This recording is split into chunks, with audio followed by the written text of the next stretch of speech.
My name is Sam. Welcome back to my... Whoa, nope.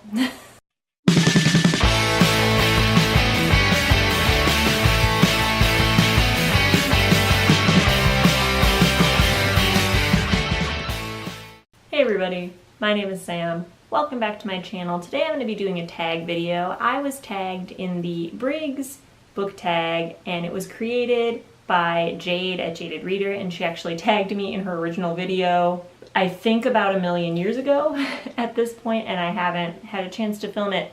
But I'm actually really excited about this because I am such a fucking just slut for personality tests, and the Myers-Briggs is probably one of the most widely known by people. I could be wrong about that, but it's definitely one of the ones that I'm the most familiar with.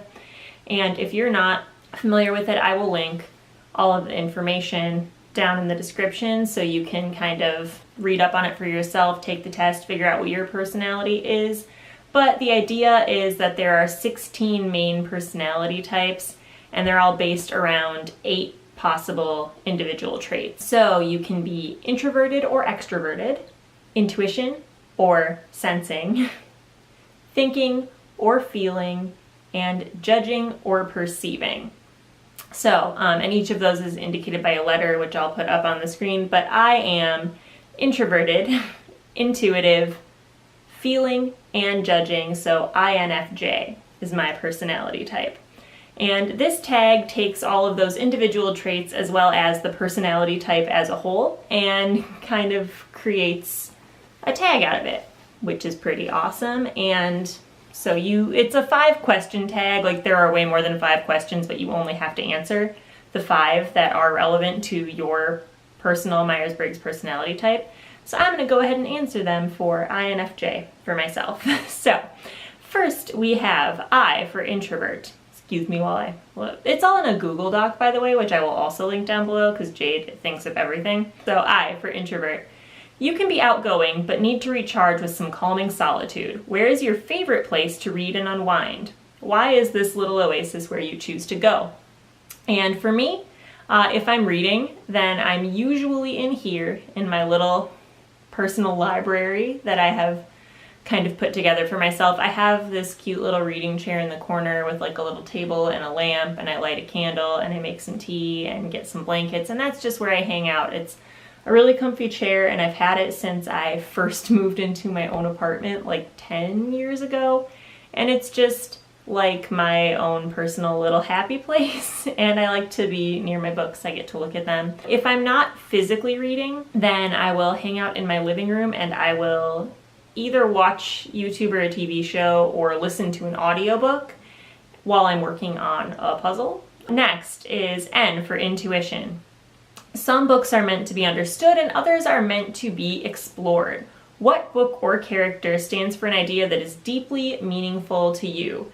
And for this, I have chosen The Baudelaire Orphans, or just the series in general, for A Series of Unfortunate Events by Lemony Snicket. I realize that this probably sounds weird, but to me these books, especially because I first read them when I was in like 7th grade, and I was going through kind of a rough time at that point in my life, and these books kind of just sent me this message of like not giving up no matter how shitty your circumstances are. I love those books so much. I actually reread them over the last year or so. I have A Series of Unfortunate Events tattoo. They're like a deeply embedded part of my soul at this point. We have F for feeling. Not everything needs to be realistic. Where is the fun in a world with limits?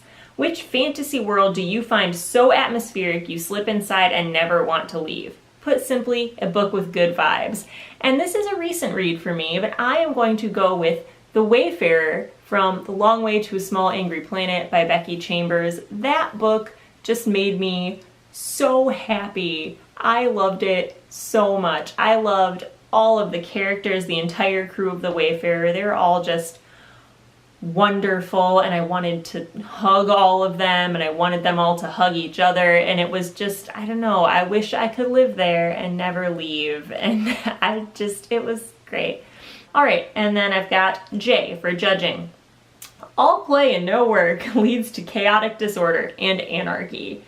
How do you structure and balance your reading, booktube, and personal life to better use your time? And the short answer is lately, I don't. But in general, I try to do a couple things to make sure that I'm maintaining some sort of balance in my life, because my personality, I can sometimes like get a little too caught up in certain things, and that's why I get so like uptight about being organized, is I like to have a schedule. I like to stick to that schedule. So for me, I usually will film 2 to 3 videos on like Monday night, and I will edit those 2 or 3 videos on Tuesday. And then I read a lot of the other nights of the week, or like after filming or whatever. And then I will watch booktube videos either while I'm getting ready in the morning or while I'm at work. I'll have it on in the background while I'm doing stuff on the computer, and that helps me to kind of keep up with that. I'll also use that time, I'll like alternate between watching YouTube videos or like listening to an audiobook. And then my personal life, I will try to keep my weekends free to spend with my family or my friends or, you know, my husband. We want to do anything. And then the last question is for the one for the whole personality type. So that's INFJ, which is the counselor. And the question for that is, yes, we're a bit odd, but we're also filled with intuition and empathy. What is a book you would recommend to a friend who's having a hard time? For me, that would depend on the specific friend or the specific thing that they're having a hard time with. But my usual suggestion to someone having a hard time is to reread a favorite book, because that's personally what I like to do when I'm having a hard time. That's my Briggs Book Tag. I didn't think of who to tag. That's cool. So I'm gonna tag Abby from Abby Mac Reads. Guess that's it from me. Have an awesome day. Bye.